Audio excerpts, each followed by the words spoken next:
थाबाय बड'लेण्ड बुब्लिनिसिम जोंनि बे सालबारि फरायसालिमायाव फैनानै खौरां लाफैनायनि थाखाय दा जोंहा दिनै 37थि न' जोंहा 37थि जाबाय खुंबोनाया दा नै दिनै जोंहा जि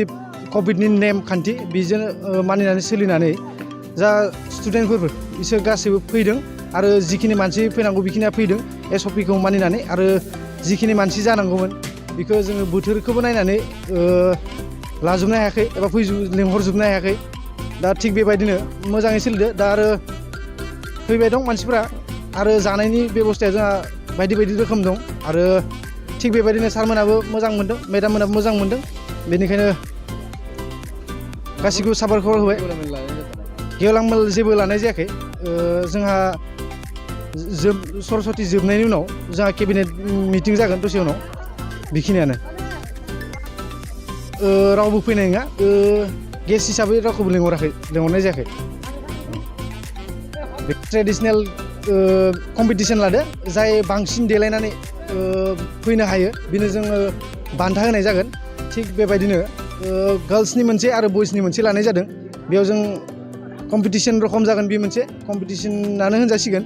बेखौ लानाय जादों आरो नम ओम ह्रीं सरस्वती नम ओम ह्रीं सरस्वती नम दिनै नैबे सरस्वती फुजा फोरबोनि गोथार सानाव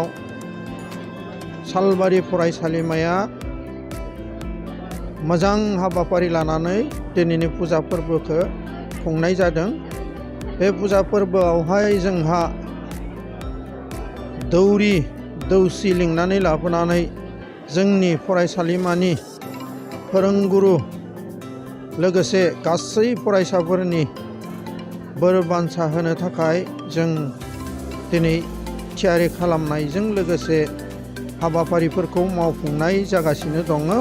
बेवहाय जोंनि फरायसालिमाया बोसोरफ्रोमबो जेरैहाय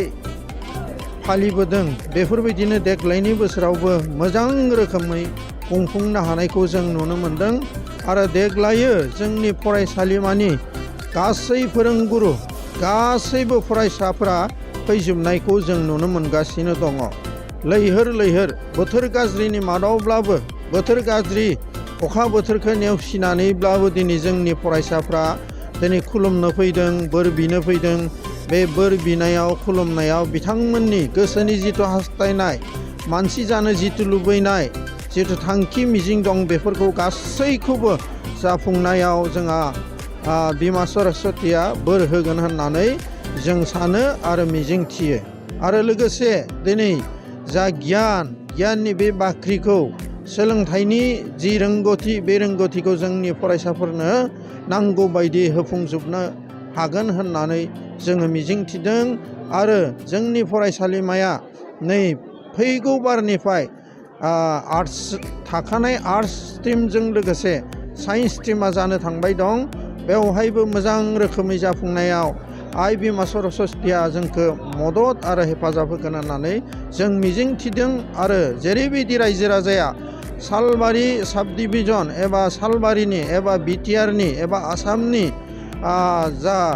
सोलोंथायारि बिथिं बे बिथिंखौ मोजांनिफ्राय मोजांसिन लांनायाव मदद आरो हेफाजाब होनो हागोन होननानै जों मिजिं थियो गोजोन्थों जोंनि सालबारि कलेजनि इउनियन बडि जानानै नैबे बड'लेण्ड बुब्लि निउसखौ गोजोननाय बावहरग्रोबाय जोङो सिगांनिफ्रायनो जिखुनु फालिबोबाय थानाय सरस्वती बे सरस्वतीखौ जोङो